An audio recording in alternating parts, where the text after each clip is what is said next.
I never came up here and said, I am a theme. You're either pro or you're nothing. I am the best in the world, and if you do not build them the way I do, then you are nothing but noob. I never said that. From the beginning, these have been builds that I know that work. Gear sets, stat points are your choice. Skill sets, on the other hand,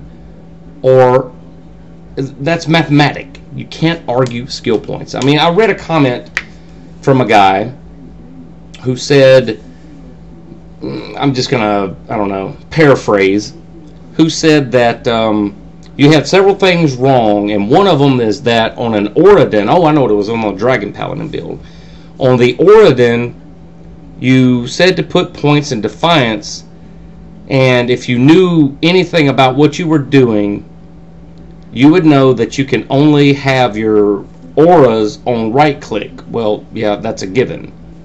You know, I don't know what 14-year-old would even say that, you know, without actually watching the rest to see why I did it. I think some of these people aren't really in the English language, so to speak, and they kind of understand, but they don't. If they're listening to someone from America, you need to learn English, please. It was something to do with Defiance. I put points in Defiance on my Dragon Pally, Oradin, whatever you want to call it. And they didn't see the reason why I did it.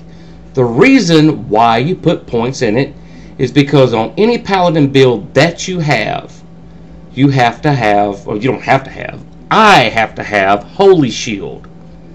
Okay? If you read at the bottom of Holy Shield, it says Holy Shield receives like 15%, I don't know, forgive me if I'm wrong, but it receives percentage bonuses from Defiance. So there's my case in point on that. I'm not going to digress on peoples who don't get it right.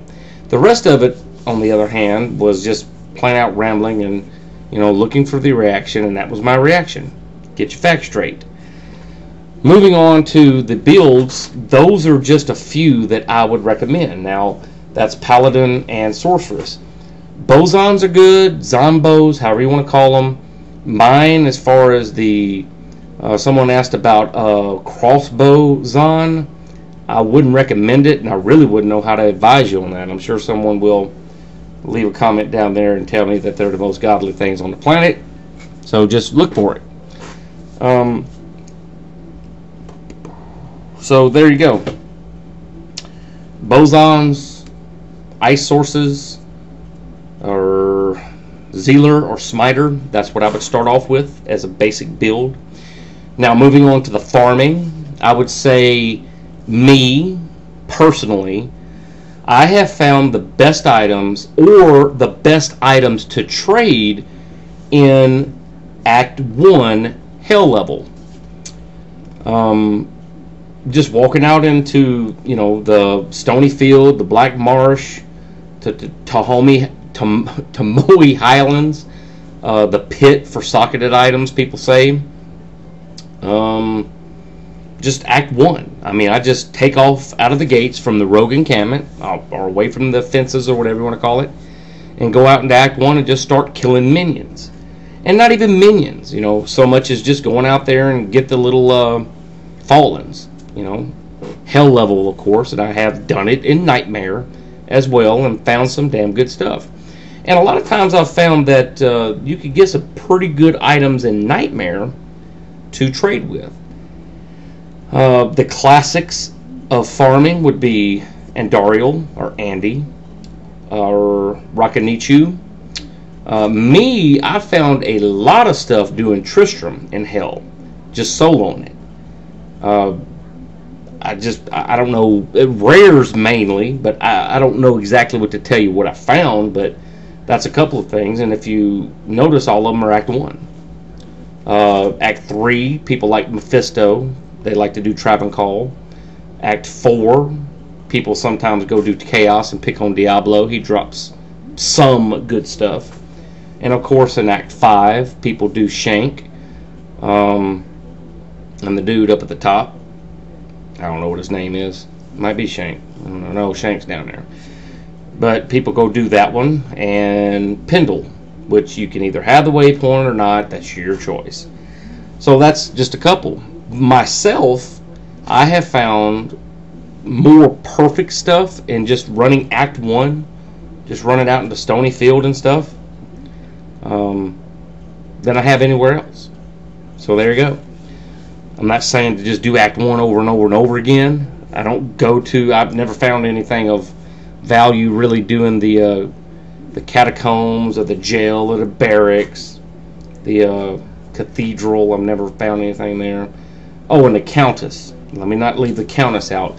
The Countess is one that I do whenever I have time to do a few Countess runs, because you have to go down 5 levels to get to her, and if you don't have teleport, it can be a pain in the ass. And that's why most people that don't have Enigma use sorceresses to do their MF runs. That's the main reason. They level them up. They don't have to have Enigma. It's a natural skill. So there you go on that. The Countess can drop some good runes. I have found plenty of good runes off of her, so we don't need to leave her out of the mix. So I would say, in my opinion, Act 1 would be your best bet to farm. If you level up enough, Myth or Mephisto does drop pretty good items. I have had him drop good uniques, rares. Andy in Nightmare supposedly has dropped the SOJs countless times. I've never had a SOJ drop there in that particular spot. I have had SOJs drop. That is one of the good things. Only one time since I've been playing here on the past 2 ladders that Rakanichu actually dropped SOJ.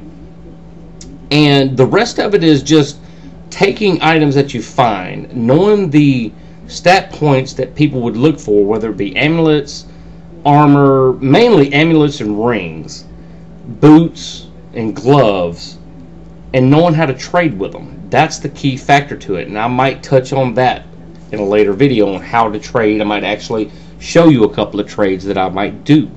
If I remember to film it, I will, and we'll post it just as an idea, because less these other people, who I'm sure they're the ones that are either running clans and they just get everything given to them, or they're actually utilizing their PayPal account and buying their perfect stuff. Absolutely, you can have a godly character, godly items, if you do that. I mean, go for it. If that's what you want to do, go buy them. You can make a character. Just be a Chinese rice farmer, level the shit up, and then go buy your gear if that's what you want to do. And like I said, I've bought runes in the past. Apparently they're legitimate, because I actually logged on to that non-ladder account, and there was a couple of the ones that I mentioned in an earlier video still there sitting on that. So I was just curious after I made that video and say, I wonder if those things are still there. So anyway, there you go. Basic builds, that's my opinion. Farming, that's what I do. I just go messing around. I don't really get into a routine. If I remember to do all the actual botted MF runs in order, I do. A lot of people even do the summoner. Now, if you're in hell level and you're able to, absolutely you want to do the Countess, you want to do the summoner, and you want to do Needlethok. Now, Needlethok can be a bit, touchy, because he has corpse explosion. That's why a lot of people use necromancers to do it back to him. They do better. I know a lot of people use Hammerdens to do them because they're elite. Whenever I decide to do it, I'm always like in the middle of a level. I'm like, oh man, if I get smoked by a corpse explosion, it's going to be, just not good. But that's just me. I guess I'm just too noobish and scared to go do Needlethok all the time with Hammerdens. I just don't find it effective. Some people, like I said, have those perfect characters, and that's fine. I don't care. But there you go. You definitely want to do those 3, because the more keys, and if you don't know about the keys, I did a video on the keys on how to do Ubertrist, the how-to on Ubers. You'll get the basic idea on what I'm talking about. So there you go. You definitely want to do Countess, definitely want to do Arcane, do the Summoner, and you definitely want to do Needlefok if you're able to get the keys, because you can take key sets, especially D keys. If you can build a character to go do D keys, you can take a couple of D keys or even one D key, turn it into, I've seen up to 2 or 3 sets of Terror and Hate keys, and the Destruction key is what has the most value. A Destruction key almost has the value in keys as a High Rune does to getting a Rack Sash and all those other things, you know.